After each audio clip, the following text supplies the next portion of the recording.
Hello and welcome to your notes for memory part 2. In our last notes we talked about just kind of the concept of memory, a little bit about the overarching the three model theory about short-term, long-term working. And so the rest of your notes are really going to be broken into focusing in on those general things that we've talked about, but now we're going to talk about them more in depth. So in these notes, before you leave, or I want you to know your objectives, though, you should know what effortful processing is. We started talking about that in last notes. Encoding, the levels of processing for encoding, and then the different type of sensory memory. So these visual encoding versus auditory, and then organizing information. We're really going to hone in here on sensory memory. Okay, so the last part of our notes, this is what we ended with last time. We talked about that encoding, so getting things into your brain, happens on two different levels. Automatic things that you don't even think about you're remembering, and then effortful, so trying to memorize things for tests, trying to pass your driver's test, things that aren't automatically stored in your brain but that you have to purposely put or try to learn or remember to memorize those things. Okay, we're going to start out today with effortful processing and looking at if the last notes when we were talking about this guy Ebbinghaus, I'm going to scooch up here, with his curve right here, he was talking about, he was trying to memorize a list of words, remember? So he talked about, or his big takeaway from this was that the more times you rehearse them effortfully, so trying to memorize them, the shorter time it took you to recall those on days later. All right, so he called this, this is going off of this, overlearning. So overlearning meaning like trying to cram everything in. All right. Now, what he found from those activities or those studies done with trying to rehearse, or the more rehearsal, he also found that, so he found that the more you rehearse something, the more likely you are to remember it. But he also found that there makes a huge difference on how you rehearse it spacing wise. So massed practice, this would be like cramming for a test, versus distributed practice, that'd be like studying for 10 minutes every night until your big test. So this is called the spacing effect. So how much time goes by in between those rehearsals. So remember, rehearsals are like repeating things over and over. We said Ebbinghaus rehearsal, Ebbinghaus rehearsal. So the spacing effect is what's the time that goes by between those rehearsals. So mass practice is cramming before a test, and distributed practice is studying a little bit each night. Now, as you can guess, I'm sure teachers have told you this before, for long-term learning, distributed practice is by far the most effective in putting things into your long-term memory. Think about learning your classmates' names. When did you learn the 40 people's names in our class? You may have already known some people, and because you keep seeing them, you always remember their name. But maybe you met new people in psychology class this year. Now, you might not remember their name the first day or the second day, but after each and every day of saying their name, now it's been a couple months, and now it's in your long-term memory. All right, so that would be distributed practice, is a little bit each day. All right, and then the testing effect, this is when you go to take a test, you're more likely to remember things that happened recently or first. Okay, so we're going to talk about those things in just a second. But the spacing effect is looking at how you rehearse things or how you study, and the testing effect is looking at the position in which it affects your memory. Okay, so the first one that's going to affect your testing effect is called serial position effect, meaning that the things that were more recent or that came first, you tend to remember those things the easiest. So if you can think about like the last test you went into, you're more likely to remember like the last concept that we went over than like the first concept that we went over. Think about like your midterm you just had. The history and research, until you started studying that again, that was so long ago. You're probably better at the biology and the learning because it was more recent in your brain. Okay, so the recency effect is the things that happen more recently, you tend to remember more. And the primacy effects are the first things that happen. We tend to remember the first and last things, and all that stuff in the middle gets kind of jumbled up. Or think about like rehearsing a list of words. You're more likely to remember the first word and the last word. So here's a graph here. Let's see if I can explain this one right. So this is the position of words in a list. So I needed you to memorize 12 words. The first word and the 12th word. So this would be the first and the last. And this is the percentage of the words recalled. We're going to do something like this in class and see if we get the same results. But you're going to try and memorize a list of 12, 15 words. And then what the same guy found, Ebbinghaus, he did a lot on memory, is that this this red line here, this is immediate recall. So the last items are best remembered. So ready? So 70% of the people remembered the first word, and almost 85% of the people remembered the last couple words, right? So they remembered the words 10, 11, and 12, with the eighth word being the least to be remembered. So this is later recall, meaning that they tested them a week later. Now this is a little bit different. So later recall, the first word was the highest percent remembered, and the last couple, so down here, have about the same as all these in the middle. So from 5 on, the later recall, only the first few items were recurred, what I'm going to say, the best. So this is called the primacy effect. Okay, so the first words were the ones remembered the most, versus the recency effect, when you recall right after, those are the ones that are remembered the best right after. Okay, so then more research was done to look at encoding and asking the question, what kind works best to memorize? So if I'm trying to remember, we're trying to remember these things, effortful encoding, trying to learn them, right? You want to learn them. What type works best? And so they looked at 3 different levels here. I'm going to skip down a little bit. So we're going to look at visual encoding versus do we remember what we see? Do you remember what we hear? And then semantic. This might be a new word for you. This means meaning, right? So when you're looking at semantics of a word, you're looking at the meaning, okay? So if you hear the words ice cream or ice cream, your brain goes on context, because you know that these 2 words, or they sound the same. But if you say, I'm going to go get some ice cream, then your brain knows that this is the word that you heard, versus I'm so mad I scream. I don't know, I just made that up. So I scream, meaning that we knew it wasn't ice cream, delicious thing, but that someone was actually screaming.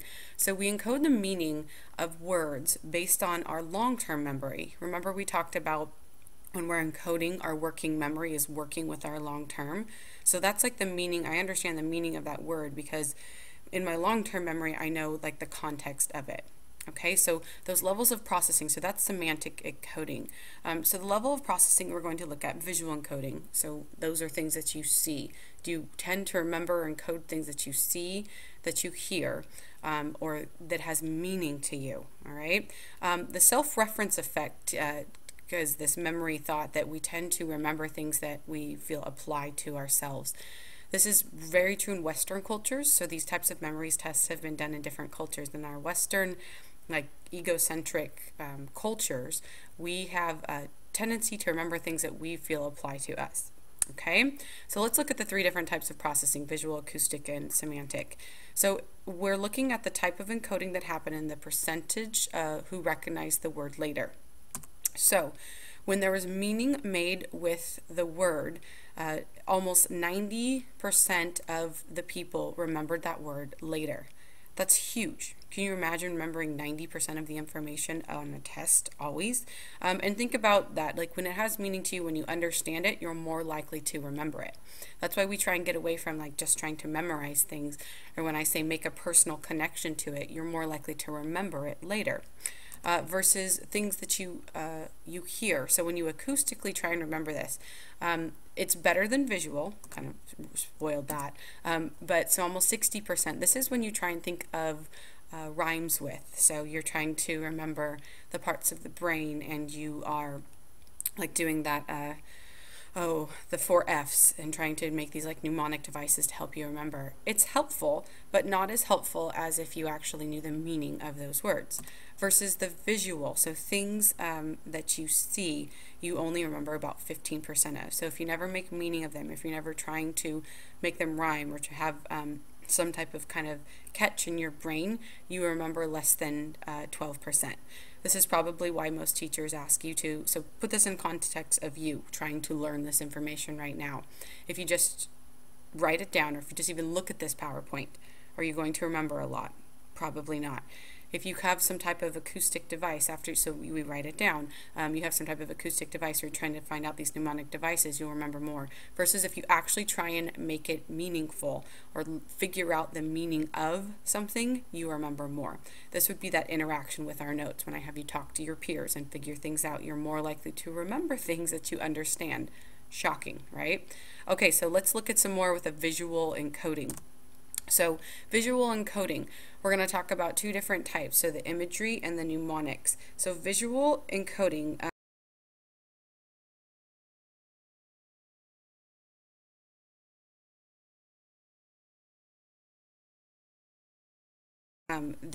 so imagery is like trying to picture something, so actually creating a visual picture of something in your head.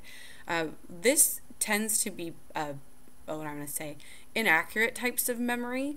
So there's a concept called rosy retrospection. Rosy retrospection means that when we look back on things, like when we're trying to remember it, we tend to remember them better. We don't tend to encode or remember the things that we didn't like. So think about like the last time, I don't know, you went camping. The whole process of camping is a lot of work, and when you're camping, it sometimes seems like, you're cold or you're tired, and you smell and all these things, but when you look back on it, you're like, oh, that was kind of fun, right? We went camping. Rosy retrospect, like looking back and making things better than they were.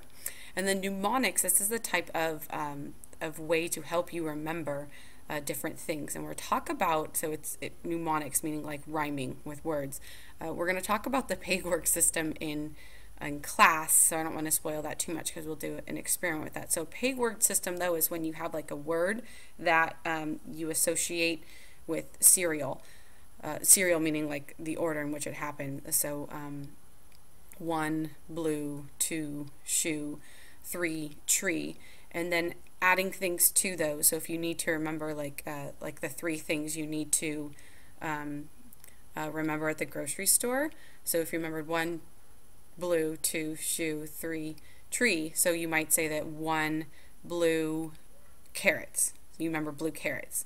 2, shoe, milk. You remember like milk filling up a shoe.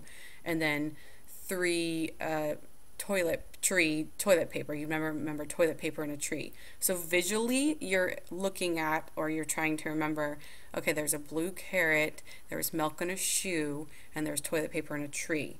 So now you're going to remember that you need carrots, milk, and toilet paper at the store. So those are peg-word systems, adding a word to the beginning to make some type of mental or visual encoding in your brain to help you remember it more. All right, more to come on that. We'll practice it in class. Okay, so what we actually encode, how we organize it. So this will be the last of it, how we organize things that we encode. So our brain does something called chunking. This is very what I say, automatic. We don't even notice that we're doing it, but we tend to chunk into meaningful words or phrases so that we have more understanding. So it's our way of breaking something up for meaning. We chunk words. So things that are close together, we know that that's a word. All right, paragraphs, we chunk those. So we're going to look at this. All right, so look at this line right here. If I flashed up this line and asked you to remember it 10 seconds later, because it doesn't have a lot of meaning to you, it'd probably be hard to remember. Okay, but if I asked you to just maybe focus on a certain part of it, it'd be easier to remember, to chunk it, to remember like first 3 characters and then the last 3 characters and the one in the middle. All right, this might be easier to remember because it has meaning for you. They're letters, right? So you have more connections with them. You'd be more likely to remember it. And then again, if I asked you to chunk like K and L together, CISNE, you'd be more likely to remember that. All right, let's look at, so those are the first 2 comparisons. Let's look at lines 3 and 4. You'd be more likely to remember line 4 than you would be to remember line 3, because line 4 is words, right? It has meaning to you. Even though the sentence doesn't make sense, nickel 7, any, and stitch don't, you know that that's not a complete sentence or a meaningful sentence, but your brain chunked these into words, and you're more likely to be able to recall 4 than 3, which is meaningless letters put together. Now let's look at 5 and 6. Okay, so 5 says nickel 7 and any stitch don't. Saves a go a score time and 9 would in 4 years take. So again, those are put into words that we're more likely to remember, but then look at 6. Don't take any wooden nickels. 4 score and 7 years ago. A stitch in time saves 9. Now these are meaningful sentences for you. Your brain already is probably pulling off some long-term things that make sense. You're more likely to remember 6 than you are to remember 5. More likely to remember 4 than 3.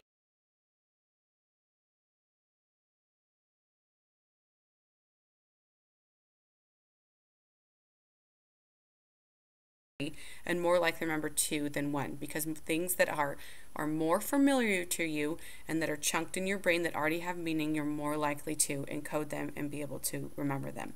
So let's copy down this chart next. These are kind of like our organizational ways for encoding, the hierarchies. So we have encoding. It can be automatic or effortful, right? So things that you automatically remember without even trying, or things that you're trying to remember. Now, with those 3 things that we encode them for meaning, imagery, and then with the organization, it either goes into a chunk or a hierarchy. So we haven't talked about hierarchies yet. So when we organize it in our brain, the chunks, a hierarchy is a type of category. So our brain tends to put things in categories so that they're more likely to remember it. So chunks are meaningful bits of information. Hierarchies are ways to organize or to put it into like a category so that we're more likely to remember it later. Okay, so you need to know that chunking and hierarchies are types of organization, and that all 3 of these, meaning, imagery, and organization, are ways that of encoding. Remember, meaning, the word that we associate with that is semantics. So the semantics of something